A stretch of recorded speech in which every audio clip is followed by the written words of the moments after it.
সবাই খুব এক্সাইটেড ছিলাম মায়ের যে মলিদা হয় আর এই লোক। কেমন আছো তোমরা সবাই? ঋতুর একটা নতুন ভিডিও তোমাদের সকলকে স্বাগত। আপামর বাঙালির লক্ষ্মী পুজো, বাঙালির ইমোশনই বলতে পারো। তো এটা হচ্ছে লক্ষ্মী পুজো পার্ট 2 ভিডিও, পার্ট 3ও কিন্তু আসবে, তো তার জন্য কিন্তু সাথে যুক্ত থাকতে হবে। তো চলে এসেছি আমরা আমাদের বাড়ির মন্দিরে, মানে আমাদের ঠাকুর ঘরে। আর এখানে আমরা সবাই খুব এক্সাইটেড ছিলাম, লক্ষ্মী পুজো দেখবো, লক্ষ্মী পুজো হবে বাড়িতে। আর কোজাগরি লক্ষ্মী পুজো তো মানে একটা, তোমাদেরকে বললামই, বাঙালির ইমোশনই বলতে পারো। তো এই হচ্ছে আমাদের মা, সবাই মাকে দর্শন করে নাও। তো মায়ের আর কি, মাকে ভালো করে সাজানো হয়েছে, মায়ের যেগুলো যেগুলো প্রিয় সমস্ত কিছুই মাকে নিবেদন করা হয়েছে নিজেদের সামর্থ্য মাফিক।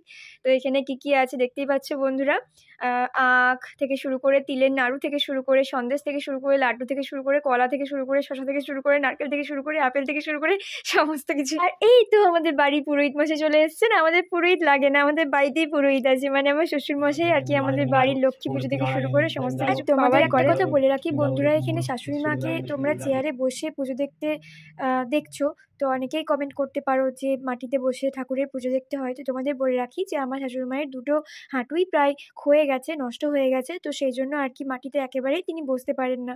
তো ঈশ্বর তো সবই জানেন, তো সেই সূত্রে আশা করি ঈশ্বর রেগে যাবেন না। তো শাশুড়ি মায়ের একটু যাতে অসুবিধা না হয় সেই জন্য, যাতে শাশুড়ি মা পুজো দেখতে পারেন আমাদের সঙ্গে, তো সেই জন্য চেয়ার দেওয়া হয়েছিল, আর ওখানেই উনি বসে বসে দেখছিলেন এবং পুজোর ডাইরেকশনগুলো সেগুলো আর কি শ্বশুরমশাইকে দিচ্ছিলেন। আর ওদিকে আমার মাও বসেছিলেন। আর আমি এখানে দেখতেই পাচ্ছ, মানে ভিডিওতে আসিনি, মানে ভিডিওটা আমিই করছিলাম, সেই জন্য আমি ভিডিওতে আসিনি। আর অনেকেই বলতে পারো তোমরা যে বাবার এই মন্দিরের ভেতরে মোমো কি করছে, ও তো একটা কুকুর। তো বলে রাখি বন্ধুরা, কুকুর হলেও ও কিন্তু ঈশ্বরেরই। আমরা যেরকম পুজোর আগের দিন থেকে নিরামিষ খেয়েছি, মোমো কিন্তু সেরকমই করেছে। এবং পুজোতে যেহেতু ও আসবে সেই জন্য ওকেও কিন্তু স্নান করানো হয়েছে। দেখতে মায়ের প্রথম আরতি শেষ হয়ে গেল, আর এখানে আমার মা আর কি আমাকে আরতির আশীর্বাদ দিয়ে দিল, তারপর আমার শাশুড়ি মাকে দিয়ে দিল। আর মোমোকে না দিলে হয়, ওই তো আমাদের ঘরের ছোট্ট ছেলে। আর হ্যাঁ, ভিডিও শুরুতে তোমাদেরকে বললাম না বন্ধুরা যে লক্ষ্মী পুজো পার্ট 3 আসবে, সাথে যুক্ত থেকো। তো লক্ষ্মী পুজোর পার্ট 3টা হবে, তোমাদেরকে বলে রাখি এটাই হবে। এরপরে আমরা কোথায় গেছিলাম, মানে আর কি আমাদের পাড়ার যে ক্লাব সেইখানে আর কি খুব সুন্দর করে মায়ের আর কি পুজো হয়। অবশ্যই হবে, যেখানে দুর্গাপুজো হয় তো সেখানে তো লক্ষ্মী পুজো হবেই হবে। তো ওই বেদিতেই মায়ের লক্ষ্মী পুজো হবে, তো সেইটাই পুরো তোমাদেরকে দেখাবো। তারপরে আর একটা অন্য পাড়ার ক্লাবে গেছিলাম, সেখানেও আর কি মায়ের ভোগ খাওয়ানো হয় লক্ষ্মী পুজোতে, তো সেই ভিডিওটাও তোমাদেরকে শেয়ার করবো। এখানে দেখতে দেখতে অলমোস্ট প্রায় পুজো কমপ্লিটই হয়ে গেছে। তো এখানে মায়ের যে আর কি পুজোর যে ফুল, সেটা মা আঁচলে করে নিয়ে নিচ্ছিল অনেক শ্রদ্ধা ভক্তির সঙ্গে। তো এখানে শ্বশুরমশাই ফুলটা দিয়ে দিচ্ছিল মাকে, তারপরে শাশুড়ি মা নিল। আর আমার তো ওদিকে মনে হচ্ছে কখন এই প্রসাদ খাবে, এত সকল প্রসাদ দেখে না আমার এত মানে লোভ লাগছিল খেতে, যে কখন এই প্রসাদ খেতে পারবো। কিন্তু পুজোটা শেষমেশ না হলে তো খাওয়াও যাবে না বলো।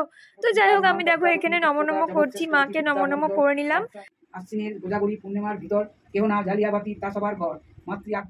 তারপর যে রিচুয়ালস, যেটা ছাড়া মা লক্ষ্মী পুজো একদম অসম্পূর্ণ, সেটা হচ্ছে মা লক্ষ্মীর ব্রত কথা। তো সেটাই আর কি আমার শাশুড়িমা পাঠ করছিলেন, আমরা সবাই মিলে সেটা ভক্তি ভরে আর কি সবাই শুনছিলাম। ব্রত কথা সম্পূর্ণ হলো এবং মাকে শঙ্খধ্বনি দিয়ে আগমন করার সময় এবার।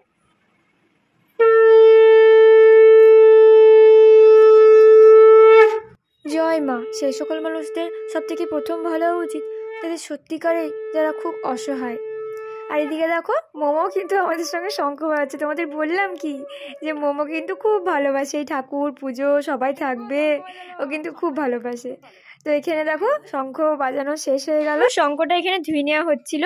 তো তারপরে এবার প্রসাদ বিতরণের সময়, তো যেটা তোমাদেরকে বলছিলাম বন্ধুরা, যে লোভ লাগছিল দেখে যে কখন খাবো প্রসাদটা আমি। তো মা এখানে প্রসাদগুলো নিয়ে চলে এসেছে। প্রসাদগুলো তো আমাকে তৈরি করতে হবে না, কারণ মলিদা আছে, দুধ আছে, গুড় আছে, কলা আছে, সমস্ত কিছু চটকে ভালো করে মেখে আর কি খাওয়া হবে। তো এখানে শাশুড়ি মা সমস্ত কিছু দিয়ে আর কি ময়দা দিয়েছে একটু। তো মায়ের যে মলিদা ভোগ প্রসাদ, সেটা খেতে কিন্তু আমার খুব ভালো লাগে। মলিদা প্রসাদের মধ্যে প্রত্যেক মলিদা প্রসাদই খেতে ভালো লাগে, কিন্তু আমাদের বাড়িতে নারায়ণ পুজোতে হয়, আর এই লক্ষ্মী পুজোতে হয় মলিদা প্রসাদ ভোগ। তো খেতে কিন্তু খুবই সুন্দর লাগে, আর শাশুড়ি মা কিন্তু খুব সুন্দর ভালো মাখায়ও। আর যেখানে মায়ের দৃষ্টি পড়েছে সেখানে সেই প্রসাদ তো অমৃতই লাগবে খেতে, তাই না বলো বন্ধুরা? তো এখানে আমরা যে আশেপাশে আরও পাড়া প্রতিবেশী আছে, রিলেটিভ আছে, তাদেরকে দেওয়ার জন্য আর কি প্লেটে প্লেটে প্রসাদগুলো সাজিয়ে নিচ্ছিলাম। প্রসাদ এমনই জিনিস যে সবাইকে বিতরণ না করে খাওয়াটা অসম্পূর্ণ লাগে, তো সবাইকে দেওয়ার জন্য রেডি সেডি করে নিচ্ছিলাম আর কি। যথাযথভাবে প্রসাদ বিতরণ করে এসে আমরাও মায়ের প্রসাদ খেলাম। কেমন লাগলো ভিডিওটা অবশ্যই কিন্তু জানাবে। সবাই ভালো থেকো, চলি টাটা।